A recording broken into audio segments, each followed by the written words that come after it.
Welcome to House General and Housing again. It's Friday, February 28th.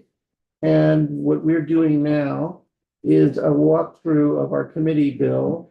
We heard part of the committee bill on the field earlier, and we're hearing the balance today with Cameron Wood, our legislative counsel. And Cameron, you want to share your screen? And the document is live on your website now. It is. Yep. Yes. Is it? Let's just confirm that. I got it in front of me. We got a confirmation.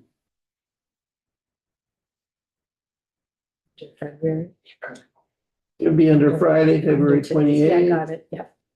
Draft 6.1, great.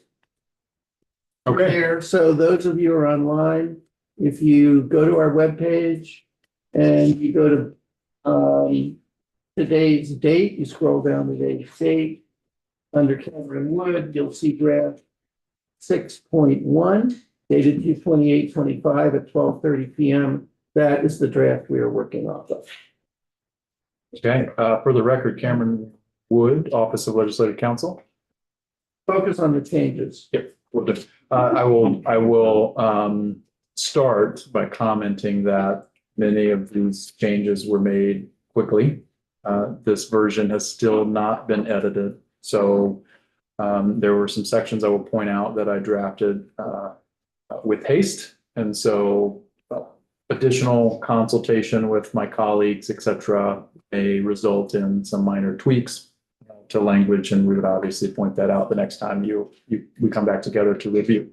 So I'm just cautioning, if there are typos or some slight adjustments as we move forward, the concept is there, but just making you all and the public aware. Okay, as mentioned, we're on draft 6.1.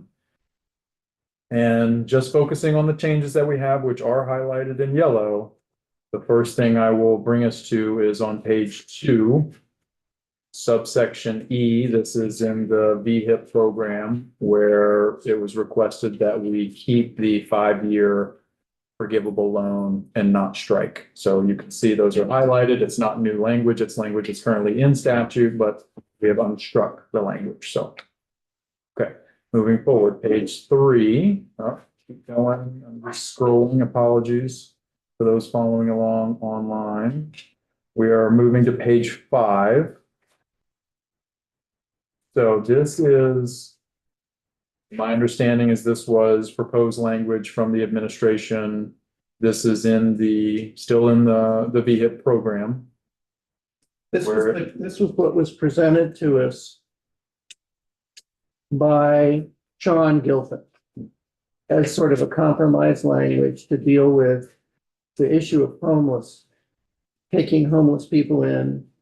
Our concern was that if it was taken out entirely of the 10-year and left in the 5-year, everybody would go to the 10. There would be no help for the homeless. And this is the language that he proposed, with one addition that he agreed to in the meeting, the 30% start, and another, which I will tell you about, but take it away. So this is a section, for example, where I will just comment that I pulled this as the information was provided to me from the chair, and I'm not quite sure whether some of the language belongs in this subsection or not. So what I mean by that is, where are we at in the statute right here? We are under subsection F. So we are under the subsection related to the requirements for the 10-year forgivable loan. The subsection before this is the subsection related to the grants and the 5-year forgivable loans, okay? So some of this language that we're about to walk through really pertains to the program in its entirety, not necessarily just to the 10. Right. So I might pull it out into a subsection. Right. So, I think G is currently available, so we might use a G. So I'm just mentioning that to you. Regardless, what I pulled together here is annually, the department shall establish a minimum allocation of funding set aside to be used for 5-year grants or forgivable loans to serve eligible households pursuant to that subsection. Remaining funds may be used for either 5-year grants or forgivable loans or 10-year forgivable loans pursuant to subsection F.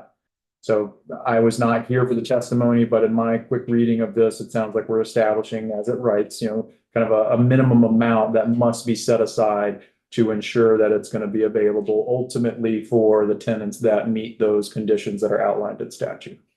Okay. Subsection 4, we have the department shall consult with the Agency of Human Services to evaluate factors to establish the amount of the set aside, including this list of items, the availability of housing vouchers, current need for housing for eligible households, ability and desire of landlords in. So, for example, that I might need to figure out exactly what was meant there. The ability and desire of landlords to house eligible households. In. Okay, 2, so that should be struck there. Thanks. Okay. The support services available for landlords and the prior uptake and success rate for participating landlords. Okay, the next one he's about to tell you. I added, what happened was, I wanted to communicate with Teresa what was proposed and get a sense of whether the chair of the Human Services Committee is okay with this. And she said that she was, but wanted what, in addition, which I just wrote and submitted to Ledge Council. And go ahead, and then I'll add one thing. Yeah, so for example, this is one that appears to kind of apply to the 5-year piece, so I may pull this out, add it up to the subsection E. Again, just for the structure of how this might look when it comes back from editing, et cetera, and then when you all see it again. Can you say that again? Section 5 there is actually only applicable to the 5-year. No, So the way I read it, it is, right? So it says, we'll read it. The department shall work with the Department of Children and Families to determine those individuals or families to be housed pursuant to the 5-year grants or forgivable loans. So if you remember, under the 5-year grant forgivable loan piece, you have all of those individuals that the landlord should be housing in those units when they come online. Homelessness was one, but there are a few others. Exiting homelessness, actively working with immigrant or refugee resettlement program, individual disability. So there's that list. So the way I read this is saying, you, Department of Housing, you need to be working with children and families to try to identify those people. okay, I do think that this is my language. I think there might be a mistake. Let me just see here for a minute. Okay.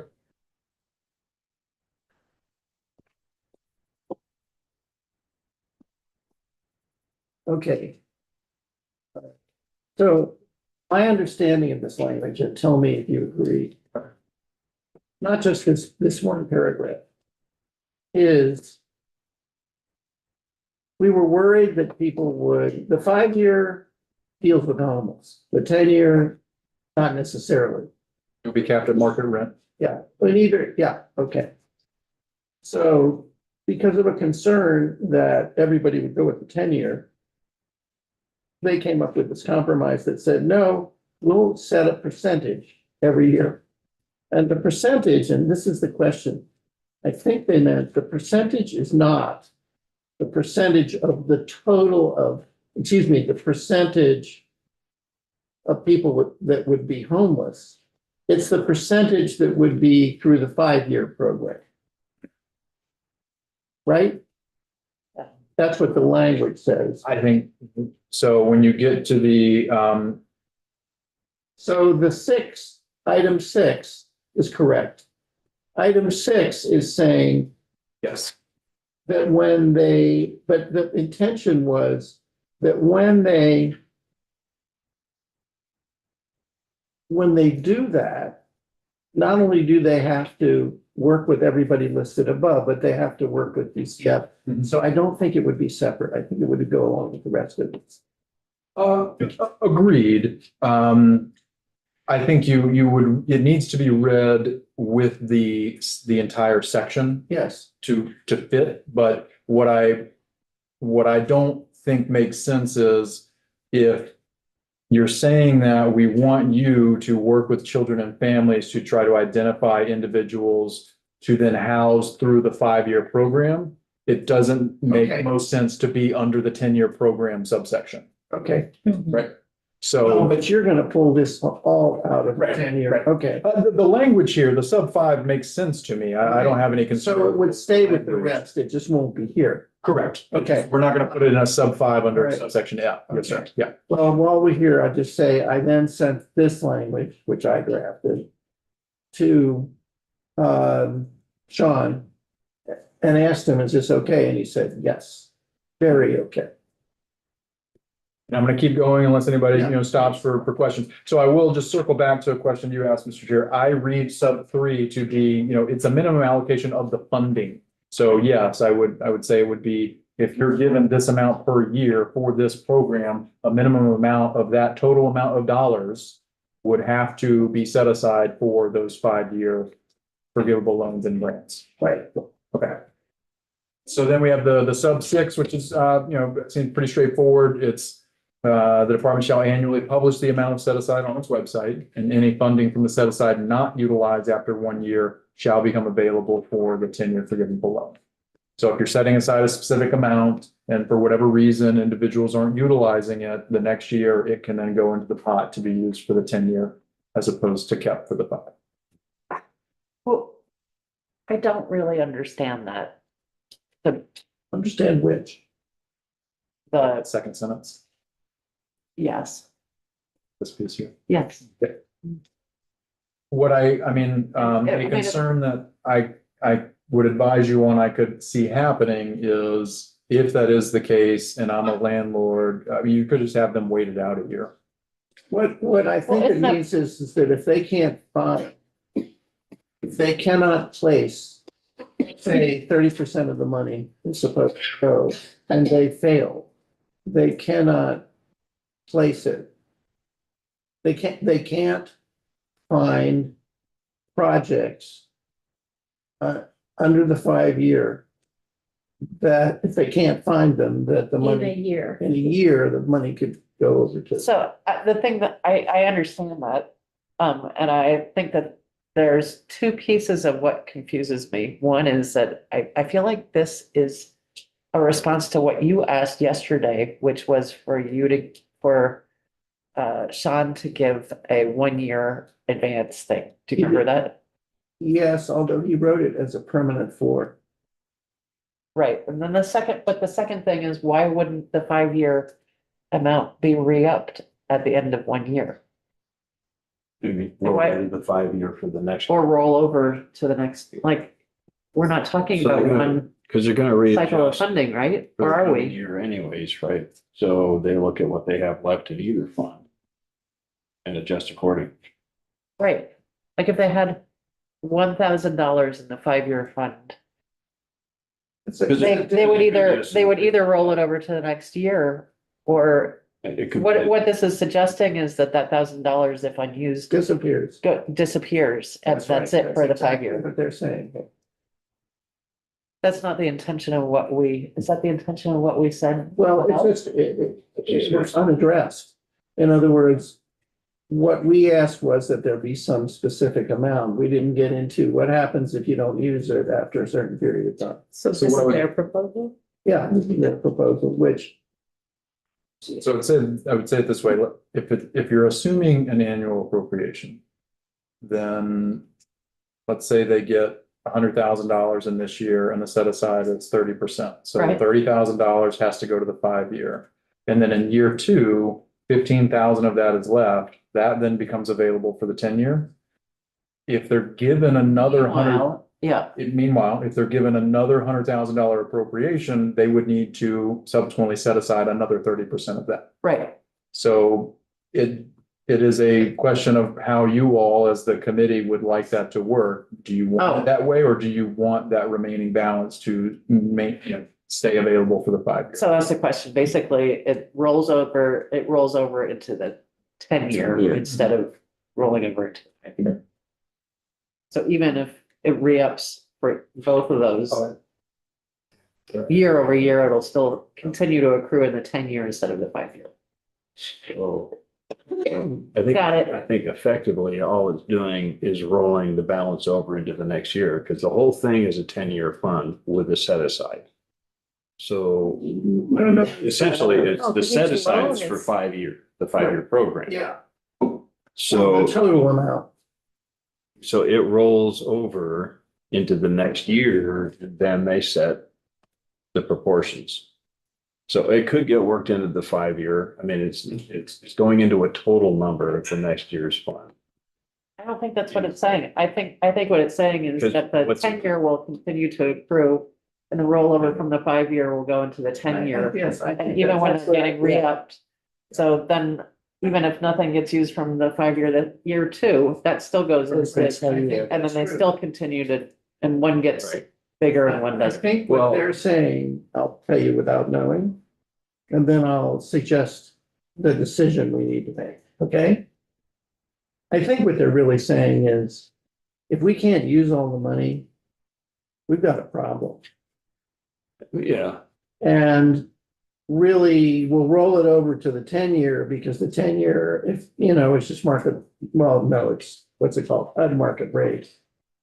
But they would be reducing if they've said, it's very interesting, they have set 30% as a floor.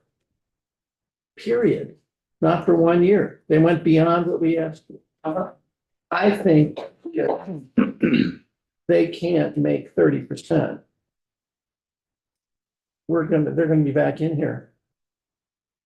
I mean, we got a bigger problem.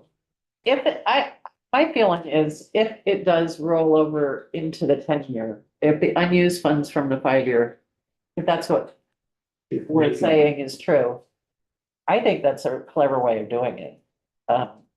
If it re-ups for both programs the following year.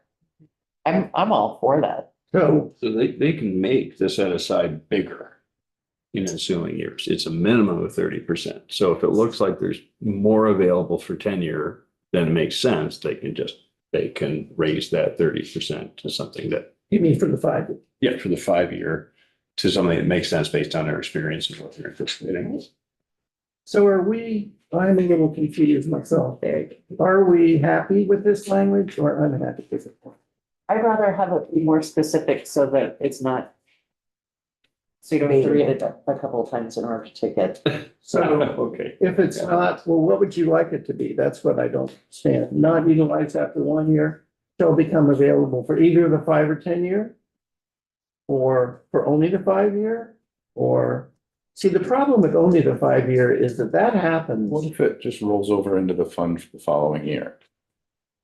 And then And they they still have to allocate it. meet- Because you take a big 30%. pot of money and now you're saying this chunk of that slice has to go here. Has to. Yeah. Okay, let them decide. If it just rolls over into the following year's big funnel, you Either know, the 5 or 10. I think it accounts, sorry, I think it accounts for if nobody used the 5-year in year 1. Yep. If nobody used the 5-year, everybody used the 10-year and there's still money left there, 1/3 left for the 5-year.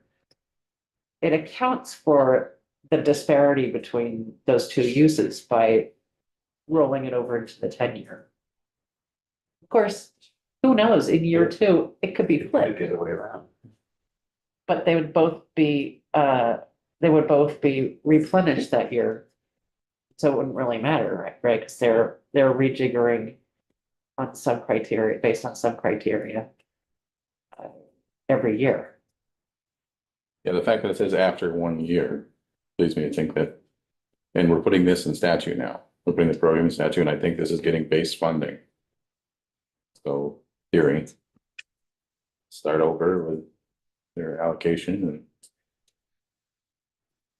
I think just reverts back to the fund.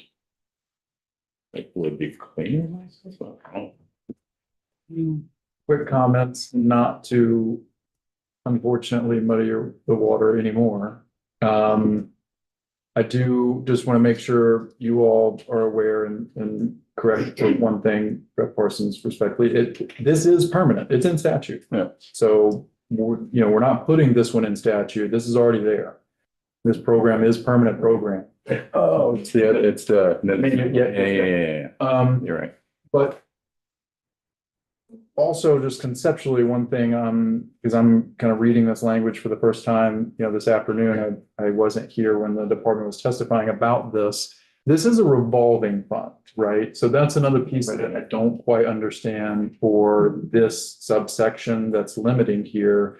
Meaning, I don't think of this, and I imagine they don't administer this in a way where you have one fund that is for 10 years and one fund that is for 5 years. I'm assuming it is all one fund and they're just administering loans, depending on how they're. Separate appropriation. Right, and so I also don't think you can think about it in the sense of how I initially described it of here's an appropriation, and here's what you're going to spend out, and then we're never going to see the money again because they're bringing money in and then subsequently loaning it all back out. And so my question to them would be, do they see this language as saying within a 12-month period, within a fiscal year, we're going to loan out $100,000 because that's what we have access to in our fund. So we're going to have to set aside 30,000 of that for whatever their floor is.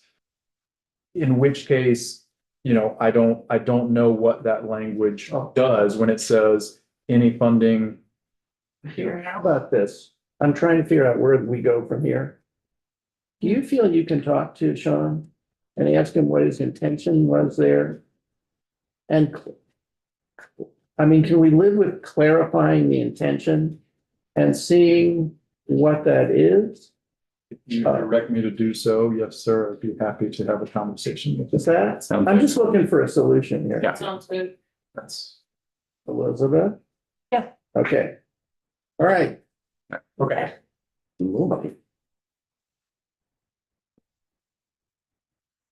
All right, as was mentioned, so just quickly, there is the sub 7, which says that the minimum shall be 30%.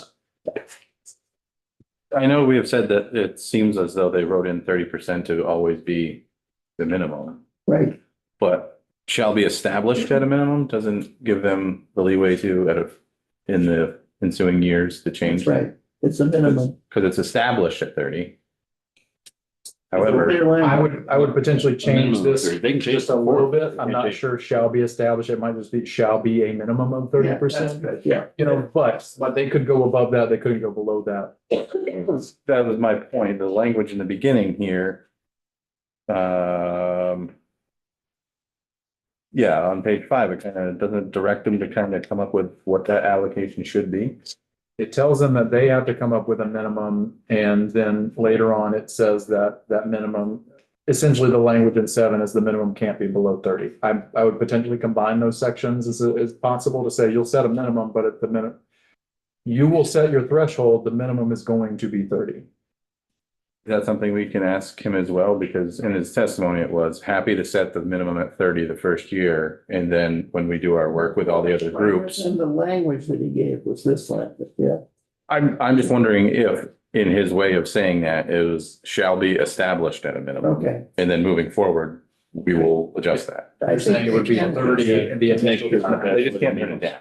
Yeah, I think the question is that a base? A permanent base? Yeah. Okay, That was all. I don't think it's a question of it, it should be saying that needs to be a permanent base, right? Is that what you're saying, Joe? No, I'm saying that wasn't what he spoke to. Okay, Here. okay. Okay. Another question I will ask. Yeah. I think frankly, we're very happy. Yeah. If he would like it to be a minimum base. But Thought that was that what was he his said. intention, okay. I have scrolled all the way to page 10. We are in the infrastructure sustainability fund section, and I've simply highlighted the and the for to points that I removed the reference to the community index. That was one of the criteria that they were required to look at in determining when to award funds, and that has been approved. Y'all remember we had that question? Begrudgingly, I remember. Yeah. the question. Okay, we're moving into the Universal Design Study Committee on page 11. I have highlighted the word membership, to simply identify that we have struck members from the committee. You are now down to 15. All right. At 14. So the question is, let me check my draft. We're definitely at 14. I listened to the testimony yesterday. I think there was a comment that you were at 14, but the math was actually. Oh. Did I get the math My wrong? tick marks Well, the didn't work. question is, check your list, okay? Do you have your notes? Because I'm gonna read to you who, Your list matched the list I made in my office. well, yeah, but maybe, okay, so I'm just double checking. I don't have my notes from yesterday with me, but Okay, well, I took out one member of the Housing and Homeless Alliance. That is what I struck. oh, You took out one member of Land Access Opportunity Board. yep, I took out the AARP. yep, I took out the Vermont Mortgage Bankers, yep, the Bankers Association, yep. and the Association of Credit Loan Unions, And NeighborWorks, number 15. Right. and NeighborWorks. That's what I took out. Yep. What you should do is check your notes. We all liked what you said, so you should check your notes. And if there's somebody else that was supposed to come out, tell them, okay, he's around. Okay. Okay, Okay. And as I said to Peter, I know it's a huge committee, but it's not the landlord tenant committee. It's not an issue, it's a task. it's a text. And that's why I think it'll, even though it's big, it'll still be okay. Okay, Okay, now we are on the bottom of page 14, where I've added a subdivision 2 to state that members of the committee who are not otherwise compensated for their time shall be entitled to a per diem compensation as permitted under 32 VSA 1010 for not more than 6 meetings, which is the same number of meetings for the legislative committee. There was a question about whether or not the committee could meet virtual. You do not need to add anything because in statute, it is already stated that these committees that have non-legislative members can meet virtually. Oh, great. Yeah, so we're good there. and all you did is add here, otherwise not compensated. Yes. Okay, and then at the top of page 15, change the appropriation to 15,000. Just for does that statute require one person, like somebody to add a location for the meeting or fully remote? I would have to double check. My understanding is there has to be a physical location for the public to be able to participate. So, that's my understanding, like when you when you all did your landlord buy as well, be a space here at the State House available, so. Okay, Can I ask another Go ahead. Sorry, I think I may have asked this earlier, but so is everyone on the committee compensated? No. it would be if you are not, if you're not otherwise compensated. So for example, one of the members are members of state government. So they're going to be compensated for their time on the committee, so they would not be eligible for a per diem. But the 13 others, Everybody who's not working for the state effectively. In other words, it has to be their being paid. The intention is not to let people who are a state employee of something, but that's part of their work. That's part of their work. That's what they're getting. It's the non-state parties. so how many of those are there on here? Do we have a sense? Well, So. just a quick review. Just to make sure that our math and our appropriation makes sense. With per diem, I believe is $50. Unless it's changed from a year and a half ago, What was it $50. last summer? For me, I have no, You paid last summer? So we get our, But we get their more. per diem is not part of. That's part of our legislative. we get our legislative daily rate. Right, Yeah. but if you're not working for the government, then you get a different Right. per diem.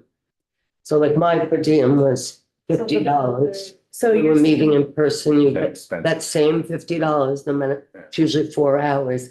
But Plus, what I'm asking, sorry, not to get into the nitty gritty of how much, but I'm asking, like, A the minute. way that we're wording it is that anybody who is not otherwise compensated for their time gets the per diem. And I'm asking, does that include, say, the number 3 person, the top of page Yes, 12? it does. That's Include all of exactly, yeah. those folks. It would Okay. include 3, it would include 4, it would include 9, 9, it would include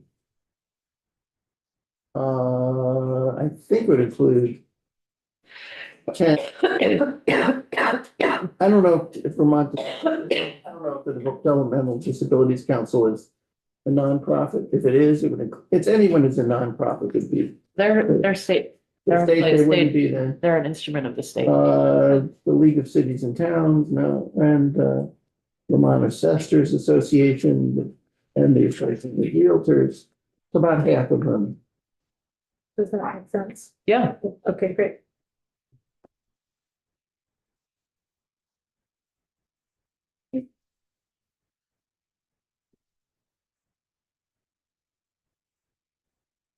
All right. Our next change is. We're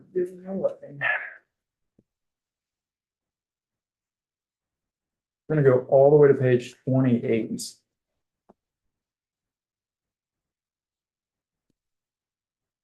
So pardon the scroll for those who are following electronically.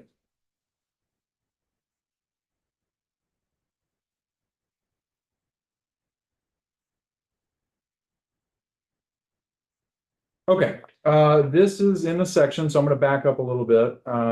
This is related to sales and use tax. So if you all recall, there was conversation, committee meetings ago, I'm not sure how many, about whether or not to include an exemption from sales and use tax for building. I believe Rep. Bartley had some language that you initially looked at. There was conversation about whether or not and to what extent to potentially limit that. So it's not just all building, it's somehow tied to the concept of affordable housing and our attorney Kirby Keaton was here. He's our tax attorney who spoke to you all about that and worked with, my understanding, some external partners, including VHFA and others to try to come up with a concept that would be feasible in that space. This is the latest version of that language. I'm probably not the best person to walk you through any specific detail related to it because I wasn't really involved in the conversation specifically. My understanding is I think there's some concern from those external partners about the language now. So I will defer to them if they would like to speak, but this was the draft as of 2 o'clock when I was putting it in here to bring to you all. So it Just would, to put context, and then we have 2 questions here. Remember, this is the 8%, this is the relief from property tax for building materials, right? Sales tax. sales and use tax. Use tax. And Ashley, who had the, That's her- language, Right, that's your fault. yeah, Ashley was saying, I want it to be affordable housing, and people agreed that we should limit it, but they didn't know how to define affordable housing. And one of the problems was to define it in a way that the tax department could work with, as opposed to just anybody else. I mean, it's one thing for VHFA or VHCB to work with it, but something they could work with. So this was an attempt to create language that they could use, that they could readily work with and identify. And apparently it's not quite there yet.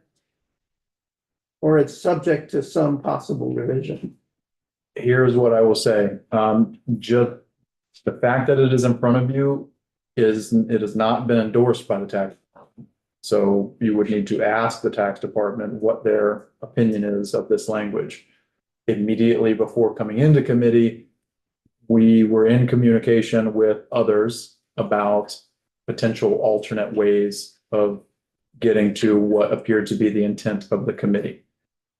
And myself and my counterpart said, we can't go down that road unless the committee directs us to do so. Okay. This is what we were directed to do. This was the compromise that came to language to get to the intent of the committee, and so that's why it's here. You may want to hear from those partners that we spoke with about concerns with. Well, I don't They think- have them. I don't think practically we are the ones, I mean, well, let me ask a question to the committee first. Is the committee comfortable with the idea that we limit this to affordable housing? I would like to know, I thought we were gonna hear from somebody about what impact this would have on the property. Yeah, we had asked to have that. Right, So I don't want to agree, I don't agree with any of it until we have a sense of well. what it will do. Here, okay. All right, hold that for a minute. In terms of, as far as me personally, subject, we'll get back to that. JFO was here this morning, I talked to him. I think there's no choice, given our schedule, other than to direct you to work with the appropriate people and Kirby to reach agreement on an administratable definition of affordable housing. I will check with Kirby. I don't know what his schedule is next week.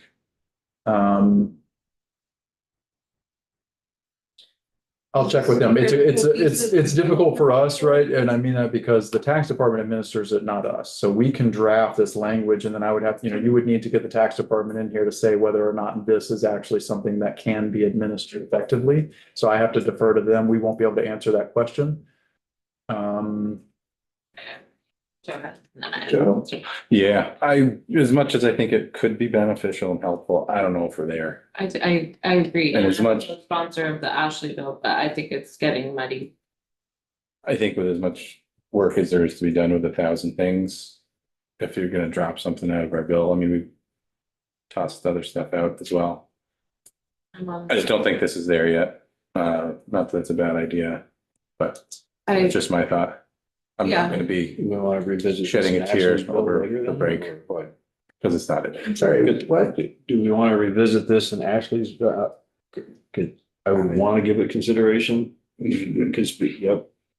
I would. You can, yeah. I- I'm just. I think that's a better Is it- plan we have this in a bill form. I happen to be a co-sponsor, but I think this is getting a little bit heard right now and might be beneficial to I guess my question is, well, just pursuing this for a minute.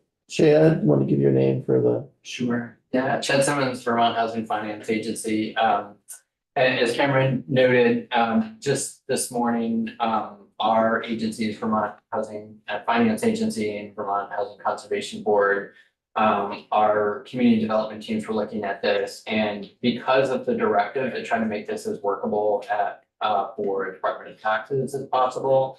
And also just because of the nature of the low income housing tax credit, the timing of the sales and use exemption it would be a little tricky to be able to apply them to a low income housing tax credit deal. So we have explored the possibility of, instead of a sales and use exemption, a rebate. So the developer would pay the full cost of the materials and then would be rebated that amount after the full cost has been borne.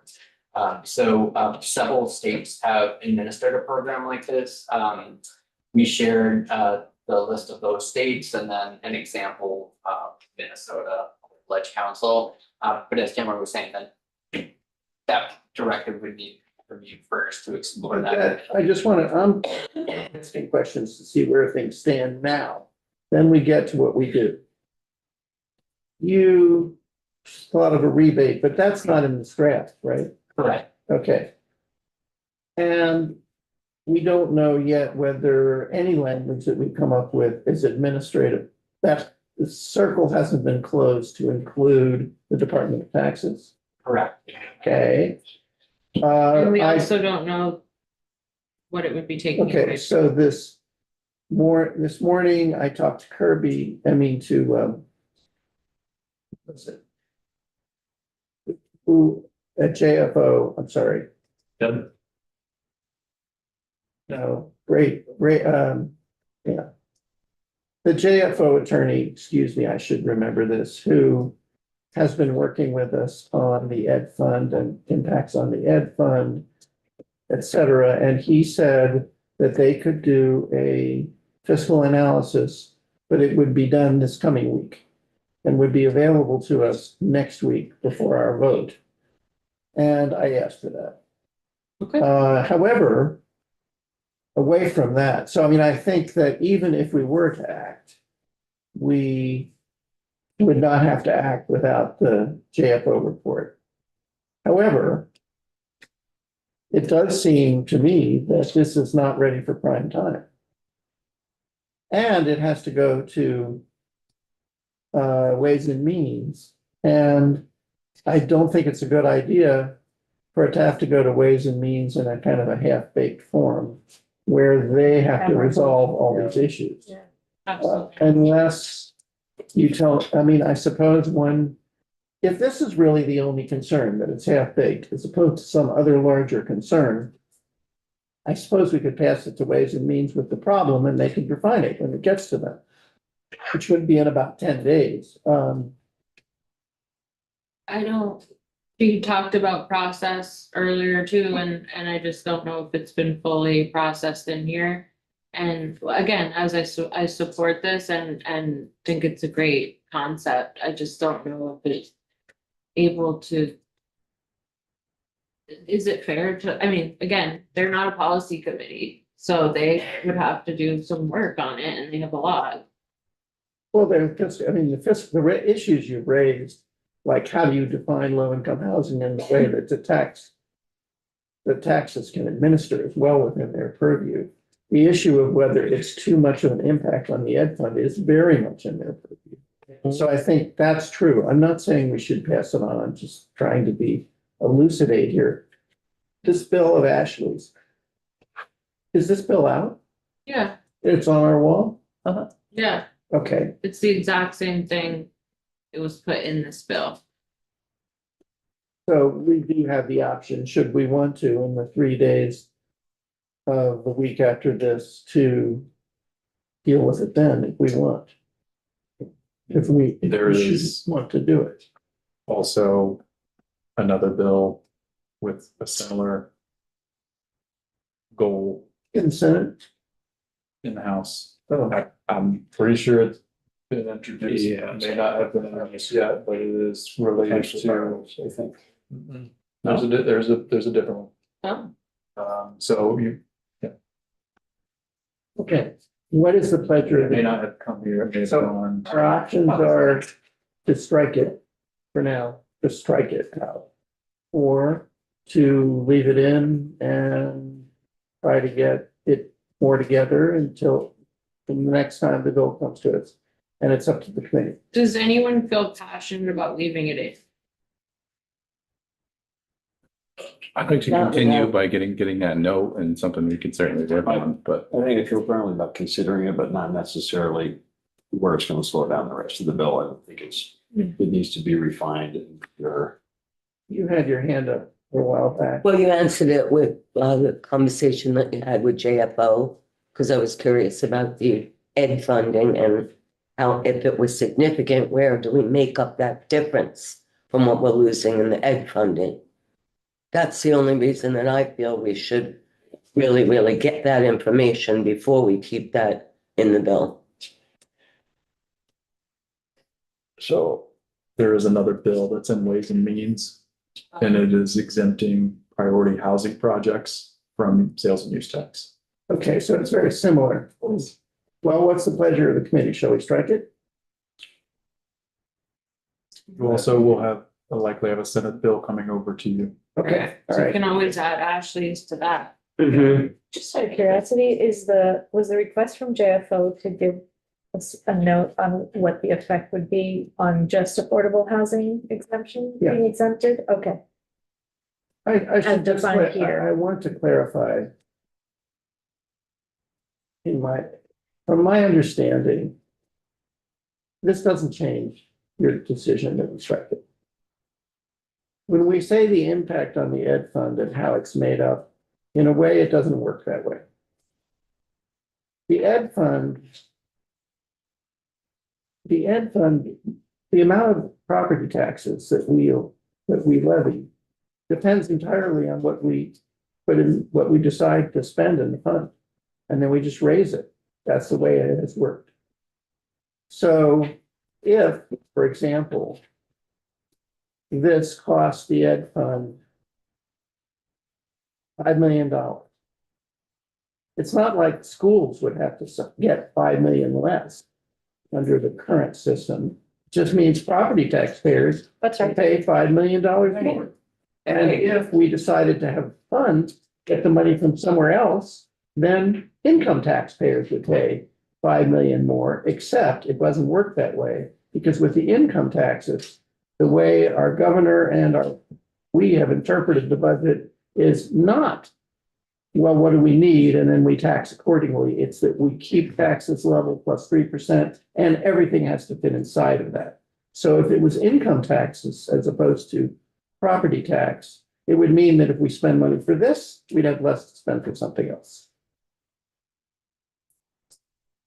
So something would have to be taken away. Well, not if it stays in the property tax. If it's the ed fund, it's funded through the property tax, unless they change the way, it depends how they change the way that it's going to be constructed. But under the existing system, if we have a program that uses the education tax, it just raises the property tax. And I can say that all of these effects are kind of a rounding error. I mean, it could be 5 million, it could be 10 million, I don't know what it is, but the property tax is based on, I don't know how many billion, so. And that's fine. If it's 5 million or 10 or 1 million, that's one thing. But if it winds up being 20 million, that's more than the universal school meals that we are talking about dumping. So And I'm not comfortable telling my constituents that they know. It's just another way of subsidizing affordable housing, and it has a price tag. Okay, so we're striking this. But not closing the conversation because many of us support this. There's a long-term benefit of expanding the tax base. I do think there was Chad. Yep. And Cameron. I do think it would really be good if the discussion of how to do this continued and roped in the property tax and the tax department such that we could arrive at a definition which would be administratable, so that if we want to look at it either through a Senate bill or through the bill that's on our wall, we don't have to start all over again and get everything up and running. Is that okay? Yes. Great, thank you. No, and I want to be clear again, one more thing. I am a co-sponsor of this concept. I just would like to see it. One of the reasons I co-sponsor is because I wanted to have the conversations. Yeah, we're not confident in the solution yet, but. Right. We are on the top of page 29. This is a subsection that I drafted quickly, so please understand that there could be some minor language tweaks / I would want to further discuss this concept with some of my colleagues who cover these areas. But for purposes of getting it in front of you and concept, this is what I drafted this afternoon. This would be adding a new section in Title 24 related to municipal government. And it says that if the legislative body of a municipality by a majority vote recommends, the voters of a municipality may at an annual or special meeting warn for that purpose. All of this language follows how local option taxes are set. So, Mr. Chair, I know we haven't spoken on that level of detail, so open to where the committee would like to go with this language. By a majority vote of those present and voting, the legislature, the municipality may assess a 1% tax on short-term rentals as that term is defined in 24 VSA 2291.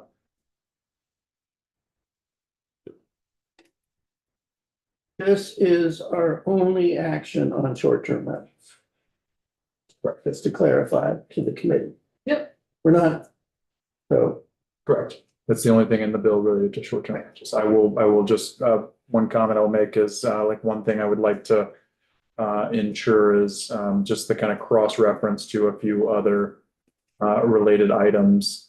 There was a surcharge on short-term rentals that was passed at the state level. I know that some municipalities have the authority to tax short-term rentals through their charters. And so I just want to make sure there isn't any conflict with this going in the way it is written. So just understand those are a few pieces that I would like to continue to talk with my colleagues about. go ahead, Madam. Which tax is it? Is it sales tax or LOT? So Meals and lodging. this, Or meal, yeah. One, I guess. I don't know if I understand the question entirely. This would allow, or you're saying, what are we taxing? What is the 1% tax on? Yes, So the way I would read it is it's on whatever the short-term rental cost is to the consumer. It's rent, it's a tax on rental income. okay. And could it be used for anything? Yes, the municipality would then be able to use those funds however it so chose. That's why I'm asking also, where exactly does that tax money It go? goes into their general fund unless they choose to, by statute, to do something else with it. Like, Town by town? Like, for example, in Burlington, they use most of it, I think, remember the testimony? Most of it goes into their land bank. could they use it to buy down their property tax rate? Well, if it goes into their general fund, it probably will have that effect. And this isn't something that municipalities can already do. We have to give them Only the this, ones, right? only, yes. In other Okay. words, some of it have it, like, for example, I think it's that some towns have the power in their charter. But most don't. That is my understanding. There are some towns, primarily your larger ones, that have broad tax authority in their charters. So my understanding, and this is something this is my understanding. I'm not saying this as fact because I haven't gone and done the independent research myself, but my understanding is Burlington already taxes short-term. They do. We Right, have because they have the authority to do so in their charter, Right. not specific to short-term rentals, just their broad taxing authority in general. we had testimony to that effect. Well, I support this language and I think it's good. But who cares? I just have a question about I can't. No, For the record, we all care. yeah, Moving on. I just have a question It's a about the, Friday afternoon. I got pants in my whatever. Yeah, okay, Elizabeth. is it legal? Or does it go back to pre-Brigham? To allow a town to raise money to buy down their property tax? Brigham has nothing to do with the tax rate it would buy down. It would buy down the part of their taxes that pays for municipal affairs. It wouldn't buy down the ed of the schools. Well, and it's still in effect buys down. It's buying down the property tax rate. Yeah, But not, but not your educational. in other words, when the tax rate, what do we call it? The yield rate is set by the legislature. This is current. Mhm. When the yield rate is set by the legislature, it simply adds up all of the budgets for schools. I know, of all, I know. And then Regis charges the rate. And then that rate is added to the rate that's set by the municipality to pay for its funds, and the two together are property tax. So Yes. if the money is dumped from this, it's dumped into the general fund of the town, it just decreases the municipal part.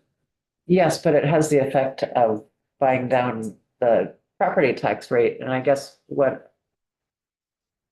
I guess and I'm not against, let me first say, I'm not against this, I'm just questioning whether it creates an inequity among towns. Which thereby creates an inequity. The towns can enact a budget, whatever they want, they can do, right now, they can. A rich town that feels like people have, no, not rich, a town that has taxpayers that want to. That say, hey, I'm happy to pay more taxes in order to pave our roads. Or build a roller skating rink. Or a skating rink, they can raise their property taxes to do it, and it hasn't, and Brigham has nothing to do with that.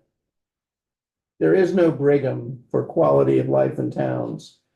There is no requirement that residents in towns benefit from substantially equal municipal affairs.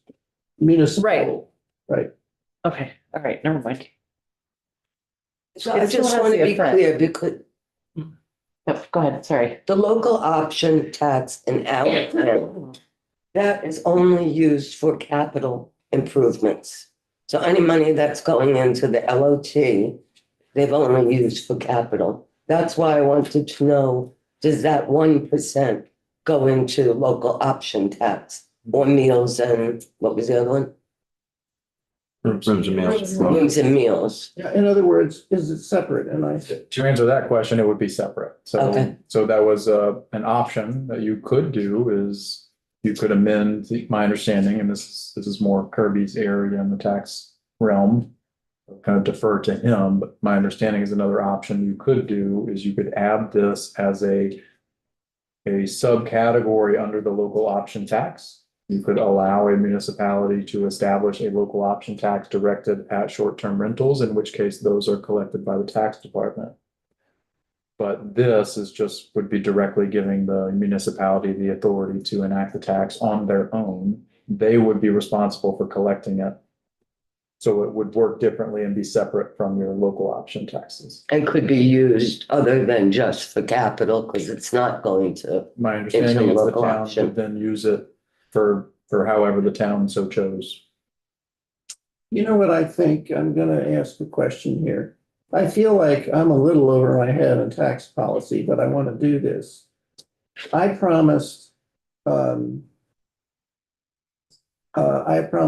Kornheiser that I would write her a memo and tell her, lay out for her the tax sections that are gonna come to her. So yeah, she likes that. Well, so that they can get right to them. And I think what I would do with this one, because I was planning to say, here it is, here's the language. With this one, I would say, there is a question as to whether it might be better, whether it's better to do it this way or better to dump it into the local option tax fund. That's exactly the kind of thing I think that committee is better equipped than I certainly am to resolve. Yeah. How do people feel about that? Just leave it the way it is, but signal to her that, you know, well, of course she knows they're free to do whatever the hell they want with it, but, Yeah, I like that. okay. We are moving into the next few sections related to landlord certificate. And I will again comment that I'm a little outside of my expertise here. But I will do my best to at least let you know what is here. But this is one where I may request from the committee that you either ask to hear directly from Kirby when you come back, or you give me the time to speak with Kirby to come back and speak more eloquently on this topic in particular. But essentially, there were changes made to the landlord certificate in Act 181. My understanding is those created some issues, and the tax department would like these changes to be made. And so this would be repealing what was done in Act 181 and making some additional amendments to what is in the landlord certificate, which is current law. And so as you can see here, it's making some, we're on the bottom of page 29, top of page 30, making some changes to the information that has to be, provided for the landlord certificate. Again, I may not be the best person to speak to this, so this was inserted before I came over. And for example, when you get, there's a just inserted effective date here under section 20, that would need to come out and move to the effective date section, and it would have to be cleaned up. As you can see, it doesn't reference section numbers correctly. So with the committee's blessing, I would prefer to just acknowledge this and then come back to you all on Tuesday to talk in more detail about it, or have Kirby join me to talk to you in more detail about it. Sounds excellent. I do have, I mentioned to Joe, I have two concerns with this. I have no problem, at least officially agreeing with the Department of Tax. I just would like to be, they said they are working with people over, you know, the Act 181 and explaining to people why it doesn't work. And I don't want us to be, you know, walking right into the middle of an incomplete conversation, which is a hornet's nest, where there's whoever the folks were who wanted to put it in Act 181 still are upset or whatever and think we're going behind their back. So that's one concern. The other concern is I feel like I have to take this to really to the speaker. And the reason is, Joe, I didn't mention this to you because I had just thought of it now. My fault. That Makes sense. That makes sense. Checks out. Do that. Yeah, Well, checks out. I realized that, as you know, this act really, the only other place in this entire act that Acts 181 is mentioned is in moving the date of the landlord of the land access, no, the land, the LURB Yeah. report on appeals back from January 15th to November. And I have repeatedly asserted to various people that that's all, that this bill is not an Act 250 bill. That Act 181, which was all about Act 250, that we are not touching Act 250 in this bill. And that issue has become sort of a bit of a political issue. And if we're going to be adding something that was in Act 181, although as you said, it doesn't deal with Act 250 directly, I have to check with the speaker. But I can do that this coming, I can just do it. But I would ask that you see if you can determine whether this reflects a consensus that has been reached, or it reflects one side of a consensus that has not been reached. I will talk to Kirby and do my best. Okay, I know that. I can't speak to the people who may be part of those conversations to say whether they feel that consensus has been reached. Right, but you can tell us where you are. I can check in with you, yeah. And I'll loop back to you, Joe, unless you're gonna go to Florida and sit on the beach or something. You'll be turning your phone off. I'll be tiling floors, Oh, wow. so you can stop by and I'll hand you a trowel and knee pads and get to work. Those are for the end of the day. Yeah. Take a picture. Bring them some bourbon. Some overall. That's also the end of the day. There we go. There you go, now I We're know what I almost need. there. He's going. We're almost there. Okay, go ahead. So that is the landlord certificate piece. So the next change we're gonna get to is the offsite construction report for the Vermont Housing Finance Agency that you all discussed. There were, 2 tweaks that were made here. Mr. Chair, you may recall, so this is the bottom of 31, top of 32. These are the actual pieces that VHFA will have to look at in this report. And some just minor language changes in the sub 2 and the sub 6 to have them define the structure and relevant actors for using bulk purchase of single and multifamily homes produced through offsite construction. And then under the sub 6 to prepare an analysis of, as opposed to estimate the funding. So instead of estimate, we're preparing an analysis of the funding and structure needed to support greater development of offsite homes. So we just saw, yeah, remember it was a little More soft. directed. Yeah, more direct. Give us, Like explore. Yeah, that's right. yeah. Explore, Explore. right, yeah. Okay, those are the substantive changes. The remainder here are changes to the appropriations piece. And I've done my best to try to make sure I'm matching up your memo and some of the conversations that were had in committee and had come my way. So this is the piece that I would say I'm probably also a little doing the cross math with your appropriations memo happened very quickly. So I'm wanting to make sure that your numbers are accurately reflecting what you were trying to do. So if you want to pay attention here. Oh, no. Please. Okay, so into the appropriation, so I didn't touch this section 22. This is the positions that the Department of Housing and Community Development has asked for. Right, if you recall, it's 3 new positions, full-time, classified service, and then the extension of 2 limited service positions. One of those limited service positions provides technical assistance to municipalities, nonprofits, and private developers. The other one coordinates funding, gathers and analyzes housing data. Okay. Moving into the appropriations section. Is that your understanding? Yes. Okay, thank you. So moving into the appropriation section, what I've done here, so I reduced this first sub 1 is what's going to Vermont Housing and Conservation Board.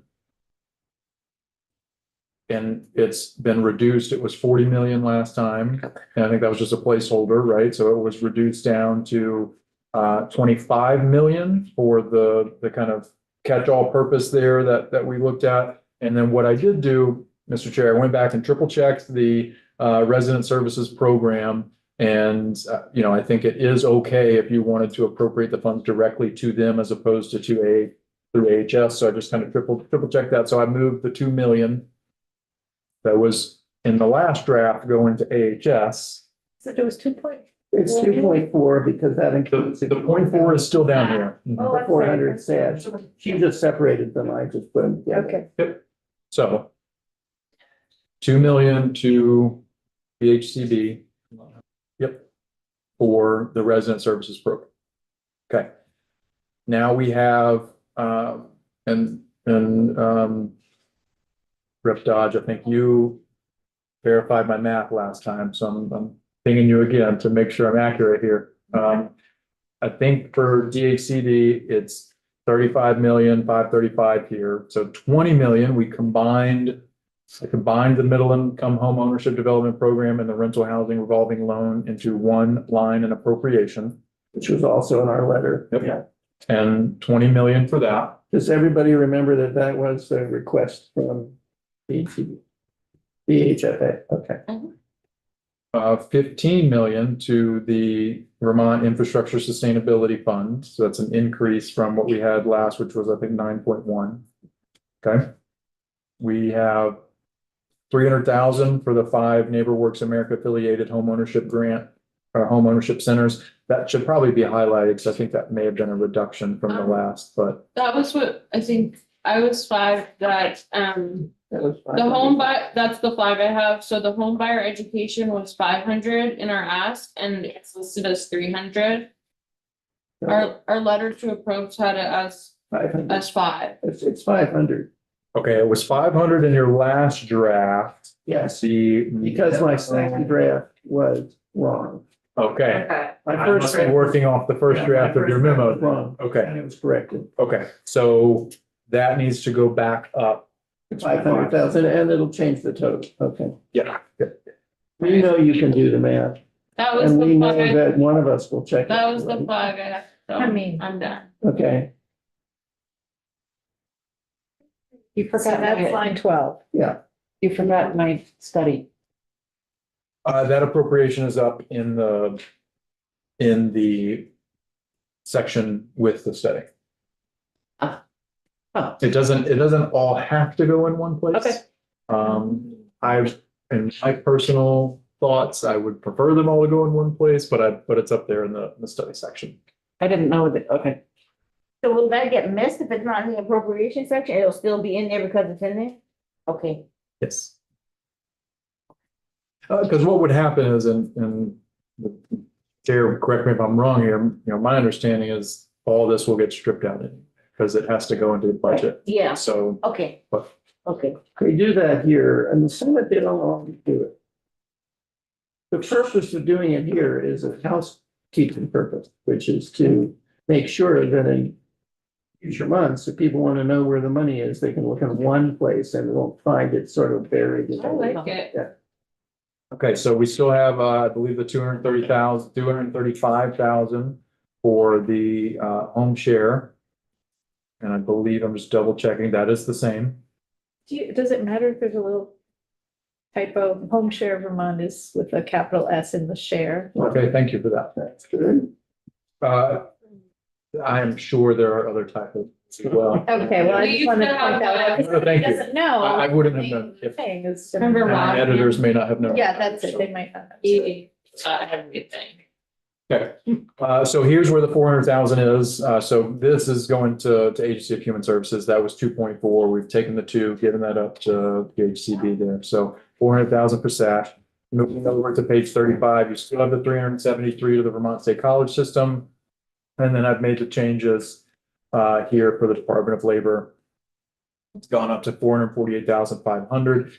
And then we've corrected the reference to the Associated General Contractors of Vermont in that section. Did I highlight the?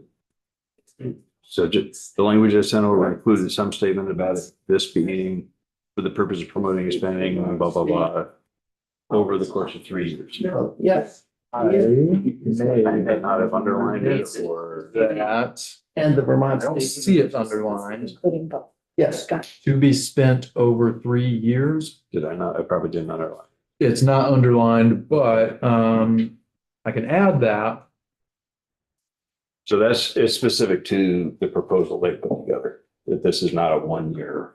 It might be appropriated 1 year, but. so you have the language, Cameron? What I will probably do, I may check with a colleague just to make sure I'm getting it correct. It would be a Department of Labor to award a 3-year grant to AGC is Exactly. thinking I would word it. Yeah. So, You know, this was, the two of us talked together, sort of the ignorant leading the blind, and thought that the way that you make a 3-year grant is not by, we can't do an appropriation for 3 year, but we can do a grant that is stated on its face, the total amount we can appropriate, and they can spend it over 3 years. We think you'll have to figure out the best way to do that. but that's in my head how I would probably. And I won't say which was blind or not. Who was leading whom? Okay, so I will say there was, again, as I just tried to do the crosswalk from the memo, the appropriations memo, I will comment, there were a few things in your memo that are not in here. So for example, there was, you had homes for all. Yes, that. There was a line for homes for all, 300,000, but that's also in the administration's budget, so Well, is it? I can go double check. So on your. sheet, Just a second here. Shortcut. The comparison sheet. Yes.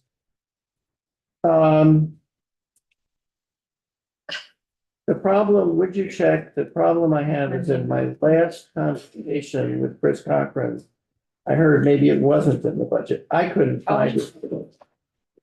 So this is another question. Yes, sir, I can do that. But like a few other things, you had like manufactured home improvement and repair program. So the program's in here, but the program we're putting in statute in this bill, we're making it permanent. There's no appropriation in this bill for the program. So this says your memo, the draft version that I have had 2 million for that program, and it also has that in the budget. So what I can do, if you would like, I'll get the most recent version of this from you, and I can try to crosswalk those to make sure it's in the budget there. But I'm just commenting that there were some things in here that we had never had in this draft. Right. I think the criteria shouldn't be that we never had them. That could just be an artifact of multiple drafts. I think the criteria should be, is there an advantage of putting language in our bill even when it's in the budget? And you would know better Because than we've I. done, I tend to think we have I to. do like that because it shows our values as It humans. shows, it tells them, you see, we did it with VHIP, we did it with VHFA, All of those are already in the budget. Yeah. And we're doing it. So I think we want to do it regardless of whether it's in the budget or not. Right, so you want these things. Those two things, yeah. Okay. Right. I will take your review. You have it? It's the second one. What, I'll send it to you. What happened was naturally, this actually isn't the first time this has happened to me. I'm just confessing to a rather strong case of dyslexia. And what happens is that anyway, when I read, I miss things. So I sent out the letter to the Appropriations Committee after we left, about 5 or 6 o'clock. And then a number of errors were kindly pointed out to me by various people in At just least it two, was fine. just two. The 300,000 to 500,000, and I duplicated one thing and put it twice in 2 different tiers. And so I corrected that and sent it out the following morning. Great. And you should have both. The rest of you have both. Forget the first. The second is posted on our website. So that's the right one. Okay. So I will review that over the week as well. I'll work with you. And we can, yeah, if I have any questions, I'll ask. And I can look at what is in the budget and see if we can make sure we pull that stuff over and it matches. And I noticed that you made the date, the effective date is July 1. I haven't touched that from the beginning. That is something that we would circle back around to whenever we have a more. Our only options that I've ever seen are immediate upon passage, which is unusual and there has to be a good reason. Or July 1. This year, it sounds like we're gonna be pretty close together, and in fact, hopefully we will Try get to them stay. passed before July 1, but I don't see any reason it couldn't be July 1. Does anyone else on the committee have an opinion about it? One thing I will have to review, Mr. Chair, is just the, if that, landlord certificate piece stays in. Right. That, remember I had that standalone effective date section for that. We'll have to incorporate that down. When is it effective? So if you, and apologies for the scroll. So up here, right, they have, first off, they have a repeal of, this section in 181, which I need to go find and review and talk to Kirby. And then we have this section, which appears to be making amendments to the landlord certificate language itself. And then as the language came to me, it included this effective date. So again, forgive the fact that the section numbers are not listed. The individual who drafted it wouldn't have Effective been. date is, But so it's saying that the prospective repeal and the changes would take effect on passage. But then it's saying that the language change that's made shall apply beginning with certificates required to be filed on January 31, 2026 for these reporting periods. So I mean, it's just, when you get complicated stuff like that, you just got to sit down and pencil it out. So you may have a more complicated effective date section, yes. just July 1. Well, I mean, it has to be July 1 because of the budget, right? Right? If there's a- Certificates. Yeah, there's. I don't know, it's the Here, this is The effective. money is July 1, but Yeah. the Money is July 1. policy can be earlier, right? We can make certain sections effective at different times. Because it's So voted. The budget stuff would be July 1. I would really love for that study to be able to About the change. or be assigned before. So we could make the study effective on passage. So if it's The Universal Design Study Committee, Oh. So that when the money comes through on July 1, it can. Okay. so you make that effective on passage. That way, if it passed before July 1, that committee could meet immediately thereafter. Right. Or at least be assigned. Right. Yeah. Yeah.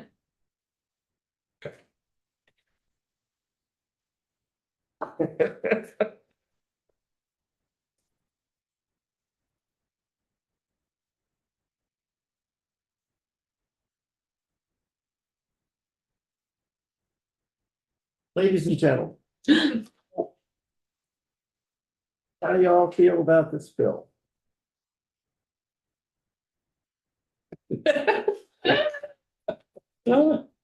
That's really good. What's that? That's by March. Is that a neutral? That Or was- is that a? I consider that to be I think he wildly was saying. positive. Wildly. Let Joe So, yeah, general comments, and then I'll ask for a show of hands. That's all we have to do for straw vote. Pretty decent. Excuse me. Good God. pretty, no, that's hot, that's good. I feel like, if anyone wants to hear from me then, I feel like I'm really proud. The committee all took like a piece of it and really like took their time, made sure that all our voices were heard and got things in the bill that were important to our communities around the state, and I'm excited to have this as our bill and with upon the talked about, and I'm really grateful. How you feeling about it? I'm good. I'm grateful for I think it's good work. I think it builds on all the things that we said we wanted to do. And I really was I said from the beginning, I was appreciative of the process. So that felt good. So I think it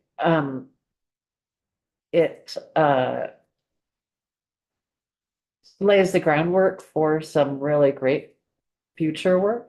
It also strengthens things that we knew from the beginning of the session that we wanted to, like, before anybody even who hadn't been here even knew anything about housing, that we knew we wanted to strengthen. And yeah, I think it's good. I think it's good. I think there was great collaboration. And I think it was well explored. That's where that word would be appropriate. Explored. I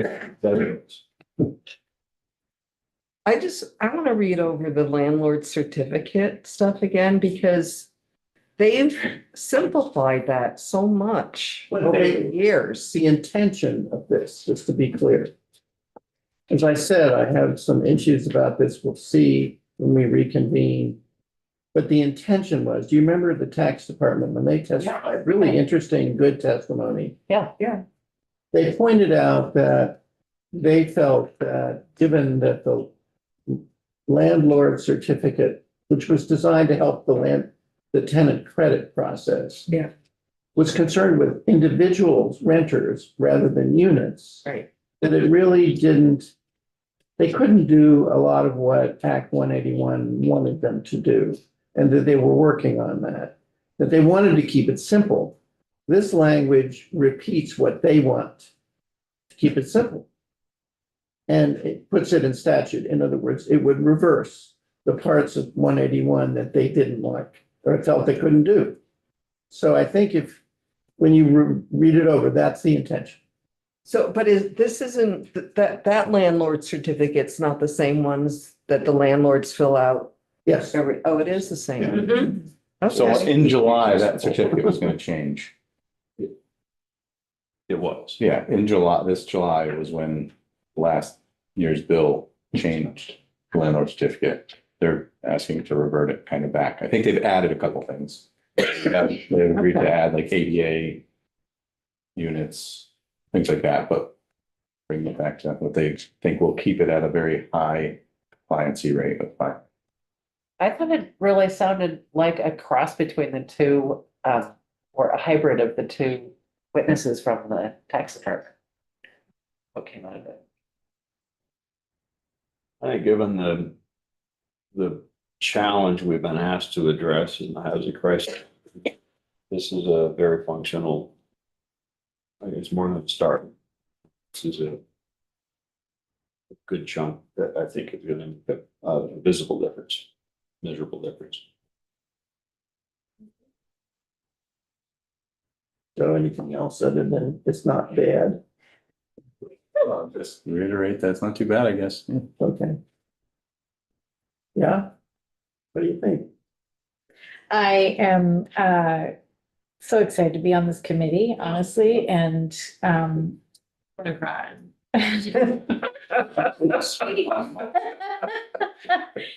every day people ask me, how's the switch? And I'm like, it's great. It's, I feel like I landed in the right place. And I know the bill discussion isn't about me, but I just think that this bill,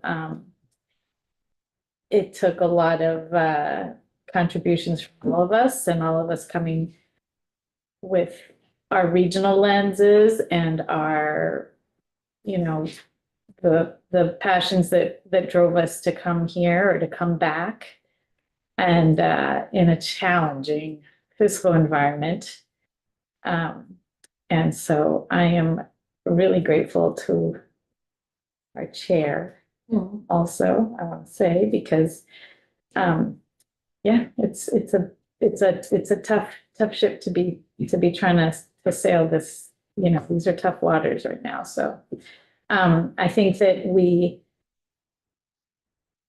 can proudly tell our constituents this week that we are trying to be collaborative and pragmatic and fiscally responsible, and also creative and innovative and take the chances, right? And try to find that right balance of what do we need immediately for people not to die? What can we work on midterm so that people can build? And then how can we improve it later so that we ensure that, you know, Vermont is Vermont in the next 50 years? Couple of things. First of all, speaking for Ashley, I wrote her. We'll do a straw poll on the bill with appeals and brownfields in it. Would you like me to unofficially include you as a yes? I asked. She wrote, yes, please. If that language is in there, I am a happy yes. Great. My feeling is, I couldn't agree more that I feel I'm listening to other people talk about what's going on in other committees, and I just bless you all. That's all I can say. Really. They're very jealous of us also. What a group. I mean, you know, we don't have people sleeping. We don't have people storming out. We don't have people who are nuts. We don't have.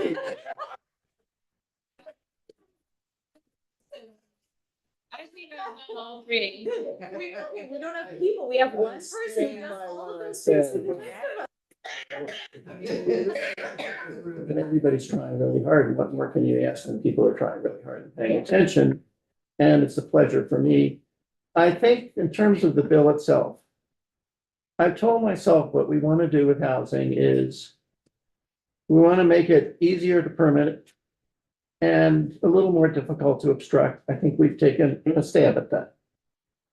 We want to make it easier to subsidize because a lot of the people that we think of as really middle class have no hope but subsidized housing. I think our budget certainly does that. Whether the ultimate budget will or not, I don't know. I think we wanted to make it easier to finance the infrastructure without burdening the housing. I think that will come. It is not here yet. But we've worked with Commerce, and I think we will get a Senate bill that's pretty good. And I think we will work with that, and I'm confident that we'll get there. And then we want to make it easier to build. And we've done a little bit on, as much as I think we can right now, on helping grow the trades. And that's a good thing. I think that will be worked out with Commerce. So I'm feeling like it is a good start and that we have our work set out for us next year. I mean, I think I've learned so much. I think everybody here has learned so much about housing. We heard, my God, I can't only remember how many witnesses, but we've heard a lot. So when the bill comes to us and we do a quick walkthrough one more time and vote, I'm going to ask each of you if when we present it on the floor, because procedurally, as soon as we pass it out of here, it goes to the floor.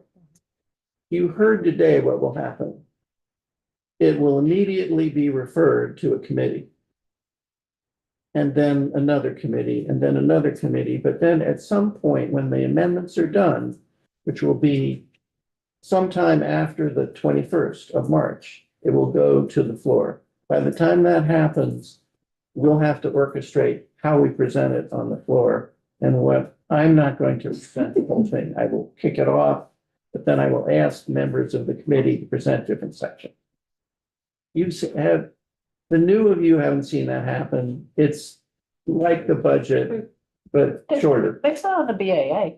Yeah, there was, That's that's right, with the That's BA, right. yeah, right. And we can also, when we get back, like for new folks, like we'll work with you, Mark and others, who, if you want to talk about what that's like and look at your pieces and help you write them, or if you need that, like there'll be plenty of assistance.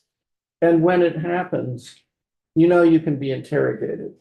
Remember from your course? Yep. If you're, let's say you're doing workforce. And somebody stands up and says, can I interrogate, you know, the presenter of the workforce section? And then you stand up. Or you'll be standing. And then if you don't feel comfortable answering, you can always say, I yield, Madam Speaker. I would like to yield to whomever one of us, and then you can do that. So we'll help you out. Anyway, congratulations. I feel really good about this, and I think it's important that this was unanimous. I'm not saying No, we everything we're didn't gonna see do. that. We didn't yet. see yet. Well, Mary, We don't have what we don't want to, have- oh, you want our hands? Okay. It's a straw poll. This This is is straw poll. yeah, we've had the straw poll. Oh, we did? All those in Alright. favor of the bill, raise your Straw hand. poll, Okay. all right. Nice And I practice, think Walter. Mary will-